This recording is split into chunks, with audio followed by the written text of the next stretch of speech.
High নবম শ্রেণীর প্রিয় শিক্ষার্থী বন্ধুরা, কেমন আছো?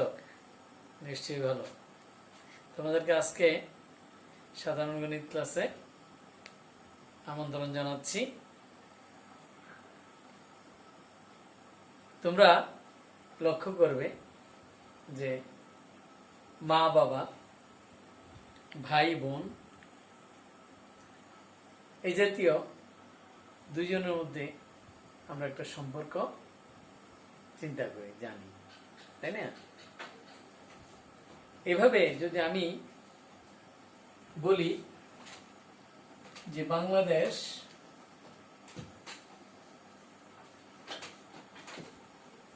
ভারত পাকিস্তান,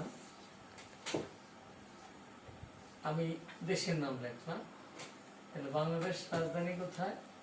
ঢাকা। ভারতের রাজধানী কোথায়? নয়াদিল্লি। পাকিস্তানের রাজধানী কোথায়? ইসলামাবাদ। তাহলে আমরা কি দেখলাম? দেশ আর হলো রাজধানী। দেশের সাথে রাজধানীর একটা সম্পর্ক তৈরি হলো। তাহলে আমরা এটাকে বলতে পারি দেশ রাজধানী সম্পর্ক। সুতরাং আসো আজকে আমরা এই তোমাদের গণিতের দ্বিতীয় অধ্যায়ের অনুশীলনী 2.2 আমরা অন্যয়, ফাংশন, ডোমেন, রেঞ্জ ইত্যাদি নিয়ে আলোচনা করব এবং এই সম্পর্কিত গাণিতিক সমস্যার সমাধান করব। তাহলে আমাদের আজকের পাঠের শিরোনাম হচ্ছে অন্যয় ও ফাংশন। তাহলে আজকের এই পাঠ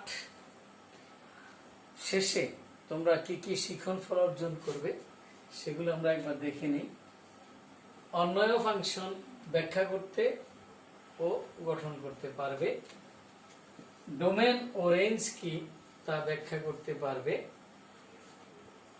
ফাংশনের ডোমেন ও রেঞ্জ নির্ণয় করতে পারবে। এখন আসো আমরা প্রথমে যেটা আমরা জেনে নিই যে অন্যয় কি। অন্যয়ের ইংরেজি প্রতিশব্দ হচ্ছে রিলেশন।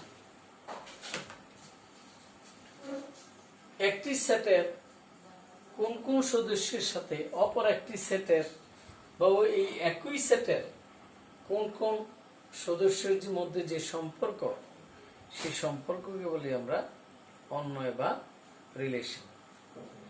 যেহেতু পূর্ববর্তী ক্লাসে আমরা কার্তেজীয় গুণজ সেট করেছি এবং বুঝেছি, সেক্ষেত্রে আমরা যদি চিন্তা করি যে এ একটা সেট, ধরে নিলাম এ বি, বি একটা সেট আমরা ধরে নিলাম পি কিউ আর।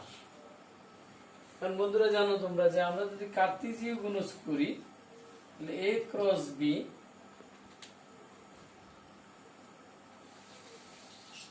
তাহলে এ ক্রস বি কি হবে? তোমরা নিশ্চয়ই জানো যে A B cross P Q R কি হবে? এখানে A P A Q A R, B P B Q B R. তাহলে এই যে আমরা সেটটা পেলাম, তাহলে এ সেটের উপাদানগুলোর সাথে বি সেটের উপাদানগুলোর একটা সম্পর্ক বা রিলেশন তৈরি হয়ে গেল। এবং মাথায় রাখতে হবে আমরা এই সম্পর্কটাকে R subset or equal A cross B এভাবে আমরা লিখতে পারবো। অর্থাৎ subset or equal A P A Q A R P P P Q B R.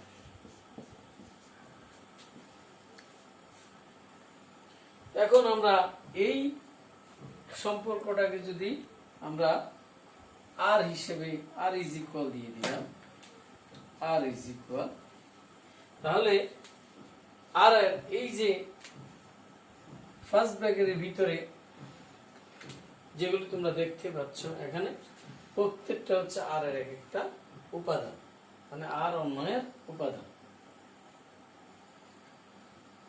এখন যদি আমরা আর এর বিপরীত করি, তোমরা জানো বিপরীত শব্দ হচ্ছে ইনভার্স, আমরা যদি অর্থাৎ আর অন্যয়ের বিপরীত অন্যয়ের কথা চিন্তা করি, বিপরীত অন্যটা কি হবে?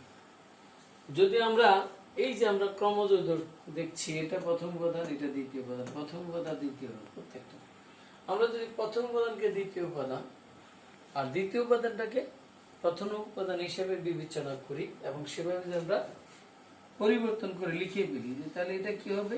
পি এ, এটা কি হবে? কিউ এ, এটা কি হবে? আর এ, এটা হবে পিবি, এটা হবে কিউবি, এটা হবে আর বি। বন্ধুরা, তাহলে এই যে আমি লিখলাম, তাহলে এই আর অন্যয়ের বিপরীত অন্যয় হচ্ছে আর ইনভার্স। তাহলে বিপরীত অন্যয় আর অন্যয়, তাহলে আমরা বিপরীত অন্যয় কিভাবে নির্ণয় করতে পারি তোমরা তো বুঝতে পারছো, তাই না? ঠিক আছে, তাহলে আমরা পরবর্তীতে বিপরীত অন্যয়ের পরবর্তীতে আমরা অন্য আলোচনায় যাব।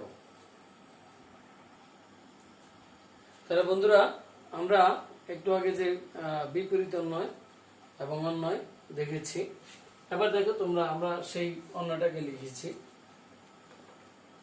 এখন এই ডোমেন কাকে বলে আর রেঞ্জ কাকে বলে, বা ডোমেন বা রেঞ্জ আমরা কিভাবে নির্ণয় করব? এই যে অন্যটা আছে, অন্যয়ের প্রথম উপাদানকে নিয়ে আমি যদি কোনো সেট তৈরি করি, তাহলে এটাকে বলা হবে ডোমেন। আর দ্বিতীয় উপাদানগুলো নিয়ে যে সেট তৈরি করবে এটাকে বলা হবে রেঞ্জ। তো দেখো তো, এখানে প্রথম উপাদান কি আছে? পি আছে, আর কি আছে? কিউ আছে। সুতরাং এটা হচ্ছে ডোমেন। আর রেঞ্জটা কি আছে দেখো, রেঞ্জ এ বি সি, দ্বিতীয় উপাদান। তাহলে আমরা প্রথম উপাদান নিলাম। বিষয় মনে রাখবে যে প্রথম উপাদানটা যদি একই রকম প্রথম উপাদান থাকে, তাহলে আমরা একাধিকবার নেওয়া লাগবে না। ঠিক একই অবস্থা দ্বিতীয় উপাদানও যদি আমরা একাধিকবার থাকে, তাহলে আমরা প্রত্যেকবারে শুধু একবার নিব। সুতরাং এই ডোমেন এবং রেঞ্জ আমরা পেয়ে গেলাম। এবার আমরা ফাংশনের কথা চিন্তা করব। যে দেখো তোমরা লক্ষ্য করে, যেখানে প্রথম উপাদানটা পি পি পি, একই প্রথম উপাদান তিনবার আছে, এখানে কিউ কিউ একই প্রথম উপাদান তিনবার আছে, এটা ফাংশন হবে না। এটা অন্যয় কিন্তু ফাংশন নয়। তাহলে আমরা ফাংশনের সংজ্ঞাটা কি বলতে পারি? যে যদি কোনো অন্যয় একই প্রথম উপাদান বিশিষ্ট দুইটি ভিন্ন ক্রমজোড় থাকে না থাকে, তবে ওই অন্যকে বলা হবে ফাংশন। যেহেতু এখানে ভিন্ন, একই প্রথম উপাদান বিশিষ্ট, এটারও প্রথম উপাদান, এটাও প্রথম উপাদান, এটাও প্রথম উপাদান সেম, এগুলো ভিন্ন ক্রমজোড় বটে, কিন্তু প্রথম উপাদান সেম হওয়ার কারণে, একই হওয়ার কারণে এটা ফাংশন বলা যাবে না। তাহলে এটা অন্যয় কিন্তু ফাংশন নয়। আমরা অন্যভাবে লিখতে পারি। আমরা যদি এরকম একটা সম্পর্ক লিখি যে y is equal 3x plus 2।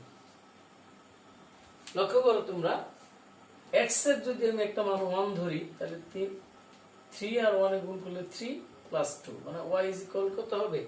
5। তাহলে আমি যদি x is equal 1 হয়, তাহলে y ইজ ইকুয়াল হবে 3 ইন্টু 1 প্লাস 2, তার মানে 5।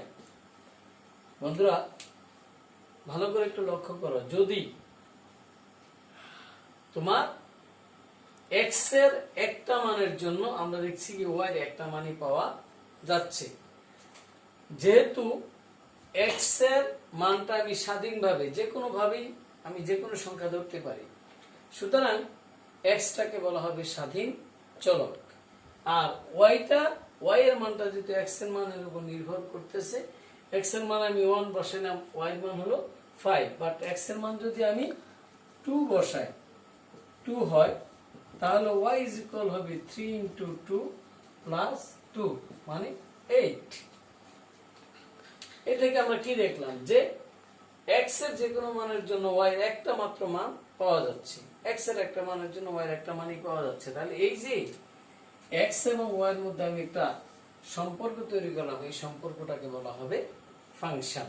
দেখো তোমরা এখানে লিখছি আমি যে দুটি চলক x y এমন ভাবে সম্পর্কযুক্ত যেন x এর যে কোনো একটি মানের জন্য y এর কেবল একটি মান পাওয়া যায়, তবে y কে x এর ফাংশন বলা হয়। এবং এখানে x হচ্ছে স্বাধীন চলক, y হচ্ছে অধীন চলক।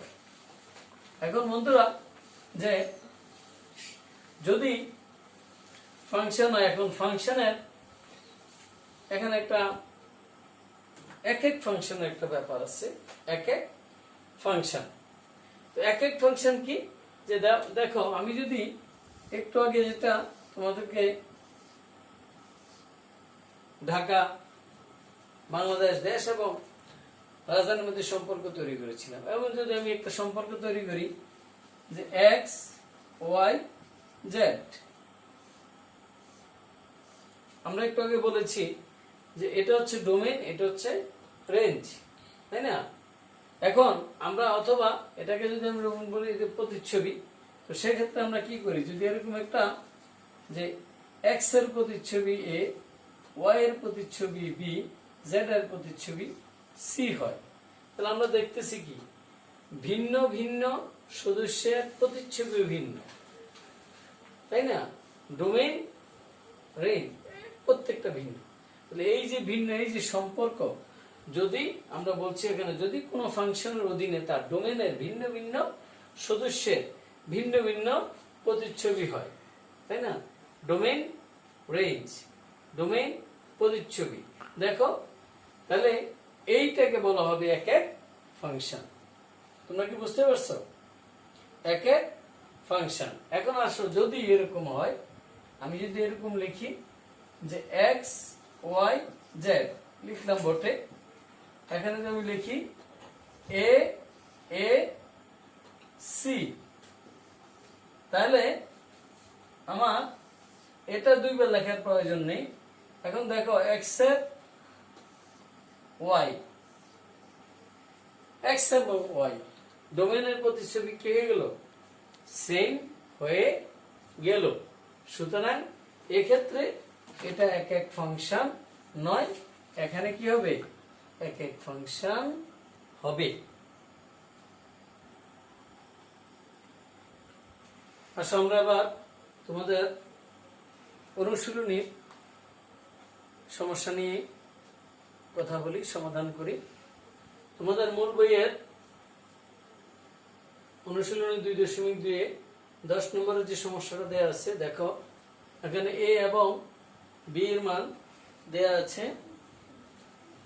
বলা আছে যে a is equal 3 4, b is equal to 4, x belongs to a এবং y belongs to b হয়, তবে a ও b এর উপাদানগুলোর মধ্যে x is greater than y সম্পর্ক বিবেচনা অন্যটি নির্ণয় করো।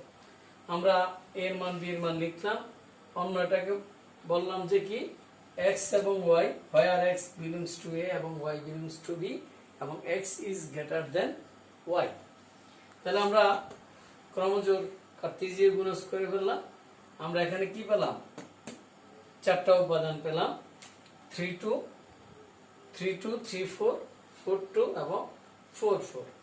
এখন তুমি শর্তের দিকে তাকাও, এখানে বলছিল যে x is greater than y। আমরা যদি প্রথম বন্ধনীকে x মনে করি, এটা ওয়াই মনে করি, তাহলে দেখো এটা প্রথম উপাদান বড়, তৃতীয় উপাদান ছোট, তাহলে এটা নেওয়া যাবে। তাহলে আমরা এখানে 3 2 নিতে পারলাম। 3 4 বন্ধুরা লক্ষ্য করো যে দেখো এটা প্রথম উপাদান ছোট কিন্তু দ্বিতীয় উপাদানটা বড়, 3 4, তাহলে এটা নেওয়া যাবে না, কারণ আমার যে শর্ত আছে সেই শর্ত মানছে না। এখানে দেখো প্রথম উপাদান বড়, দ্বিতীয় উপাদান ছোট, তাহলে আমরা এটা নিতে পারছি। তারপর দেখো যে পরেরটা দুইটাই সমান 4 4, তাহলে আমরা এটা নিতে পারছি না। সুতরাং আমাদের যে রিলেশন বা যে অন্যয় নির্ণয় করতে বলছে আমরা সেই অন্যটা নির্ণয় করে ফেললাম। তারপর যাও তোমার মূল বইয়ের 13 নম্বরের সমস্যাটা, এখানে বলা আছে ফাংশন অফ y1 বলা আছে যে function of y is equal y³ plus ky square minus 4y minus 8। তোমাকে বলা হয়েছে যে k এর কোন মানের জন্য ফাংশন অফ -2 ইজ ইকুয়াল 0 হবে। কত বলছে? Function of -2। আসো ফাংশন অফ -2, তাহলে আমরা কার পরিবর্তে -2 বসাইলাম? y এর পরিবর্তে। তাহলে এখানে y এর পরিবর্তে -2, y এর পরিবর্তে -2, y এর পরিবর্তে -2। তারপর আমরা এগুলিকে যখন সরল করলাম, -2 কিউবের মান প্লাস -8, তারপরে k -2 স্কয়ার মান 4, তাহলে 4k, আর 4 মাইনাস প্লাস 4 দুগুণে 8, তারপর এখানে হলো 8। এখন তোমরা লক্ষ্য করো প্লাসের 8 -8 যদি বিয়োগ যায় 4 টাকায় দিয়ে আসলাম 4k -4k -8, 4k is equal 8 এবং k ইজ ইকুয়াল 2। তাহলে তোমাকে বলছিল k এর কোন মানের জন্য, তাহলে k এর মানটা আমরা পেয়ে গেলাম 2। সুতরাং আমাদের আজকে এই ক্লাসের তোমাদের জন্য বাড়ির কাজ,